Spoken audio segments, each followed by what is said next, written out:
নমস্কাৰ লখিমপুৰৰ বাতৰি হাতত লৈ ষ্টুডিঅ'ত মই মিণ্টু শইকীয়া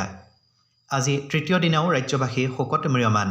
অসমৰ সুসন্তান সংগীত শিল্পী একাধিক প্ৰজন্মৰ হিয়াৰ আমুঠু জুবিন গাৰ্গৰ আকস্মিক বিয়োগত শোকস্তব্ধ সমগ্ৰ অসম আজি তৃতীয় দিনা শিল্পীগৰাকীৰ নষ্টৰ দেহ অসম ভূমি পোৱাৰ পিছৰে পৰাই লক্ষ লক্ষ গুণমুগ্ধৰ চকুত কেৱল অশ্ৰু শিল্পীগৰাকীক শ্ৰদ্ধা জনাব পৰাকৈ আজি গোটেই নিশা আৰু কাইলৈ গুৱাহাটীৰ সৰুসজাই ষ্টেডিয়াম খোলা থাকিব শিল্পীগৰাকীৰ প্ৰতি শেষ শ্ৰদ্ধা জনাবৰ বাবে যোৱা অগণন গুণমুগ্ধ তথা অনুৰাগীৰ সুবিধা হোৱাকৈ আজি ৰাষ্ট্ৰীয় ঘাইপথেৰে বাণিজ্যিক বাহনৰ চলাচল সম্পূৰ্ণৰূপে বন্ধ কৰি দিয়া হয় ষ্টেডিয়ামলৈ অনাৰ পূৰ্বে শিল্পীগৰাকীৰ নষ্টৰ দেহ কাহিলীপাৰাস্থিত নিজা বাসগৃহলৈ নিয়া হয় আজি পুৱাৰ ভাগত এয়াৰ ইণ্ডিয়াৰ এখন বিমানেৰে শিল্পীগৰাকীৰ নষ্টৰ দেহ গুৱাহাটীৰ লোকপ্ৰিয় গোপীনাথ বৰদলৈ আন্তঃৰাষ্ট্ৰীয় বিমানবন্দৰলৈ অনাৰ পিছত অগণন জনতাৰ অশ্ৰুৰ মাজেৰে প্ৰায় 6 ঘণ্টা জোৰা যাত্ৰাৰ অন্তত শিল্পীগৰাকীৰ নষ্টৰ দেহ কাহিলীপাৰাৰ নিজা বাসগৃহলৈ অনা হয় ৰাজ্য চৰকাৰে আজি সন্ধিয়া শিল্পীগৰাকীৰ অন্ত্যেষ্টিক্ৰিয়া সন্দৰ্ভত এখন কেবিনেট বৈঠক অনুষ্ঠিত কৰিছে পৰিয়ালৰ ইচ্ছা অনুসৰি সোণাপুৰত জুবিন গাৰ্গৰ সমাধিৰ সিদ্ধান্ত লোৱা হৈছে বুলি ইতিমধ্যে মন্ত্ৰী কেশৱ মহন্তই প্ৰকাশ কৰিছে ইপিনে মুখ্যমন্ত্ৰী ডক্টৰ হিমন্ত বিশ্ব শৰ্মাই জুবিন গাৰ্গৰ মৃত্যুৰ বিষয়টোৰ বিশদ অনুসন্ধানৰ বাবে ছিংগাপুৰৰ উচ্চায়ুক্তৰ সৈতে যোগাযোগ কৰিছে বুলি আমাৰ আগৰ বাতৰিতে প্ৰকাশ নৰ্থ ইষ্ট ফেষ্টিভেলৰ আয়োজক শ্যামকানু মহন্ত আৰু জুবিন গাৰ্গৰ মেনেজাৰ সিদ্ধাৰ্থ শৰ্মা তদন্তৰ আওতালৈ আহিব বুলি মুখ্যমন্ত্ৰীয়ে জানিবলৈ দিছে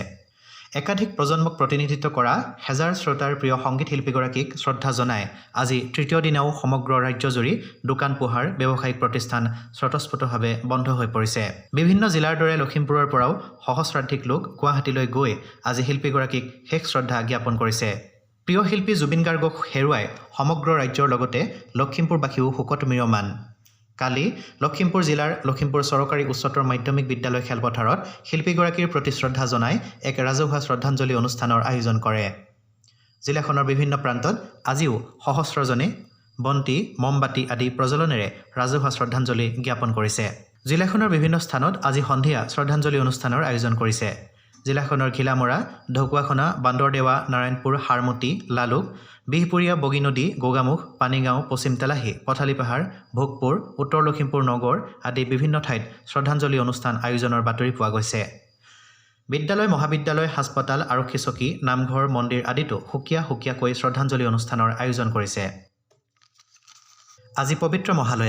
মহালয়াৰ লগে লগে শাৰদীয় দুৰ্গা পূজাৰ আধ্যাত্মিক পৰিৱেশৰ সূচনা হ'ব এইবাৰ দেৱী ষষ্ঠীত আগমন কৰিব আৰু ঘোঁৰাৰে গমন কৰিব মহালয়া উপলক্ষে পিতৃপুৰুষৰ শ্ৰাদ্ধ পাৰ্বণ আদি কৰা হয় ৰাজ্যৰ বিভিন্ন প্ৰান্তৰ লগতে লখিমপুৰতো নৈ জান জুৰি ঘাটত পূৰ্বপুৰুষৰ আত্মাৰ সদ্গতিৰ বাবে ভক্তসকলে মহালয়াৰ পবিত্ৰক্ষণত শ্ৰাদ্ধ আগবঢ়ায় ইপিনে অসমৰ জনপ্ৰিয় সংগীত শিল্পী জুবিন গাৰ্গৰ মৃত্যুৰ পৰিপ্ৰেক্ষিতত আজিৰ মহালয়াৰ দিনটোত উৎসৱৰ পৰিৱেশ যথেষ্ট পৰিমাণে ম্লান পৰে লখিমপুৰ জিলাৰ শাৰদীয় দুৰ্গা পূজা সমিতিসমূহে মহালয়াৰ প্ৰভাত ফেৰী আৰু শোভাযাত্ৰা বাতিল কৰে বুলি জানিব পৰা গৈছে বৰেণ্য শিল্পীগৰাকীৰ প্ৰতি শ্ৰদ্ধা নিবেদি আজিৰ নিশাৰ লখিমপুৰৰ বাতৰি ইমানতে সামৰিছোঁ পৰৱৰ্তী বাতৰি প্ৰচাৰ হ'ব কাইলৈ নিশা 8 বজাত নমস্কাৰ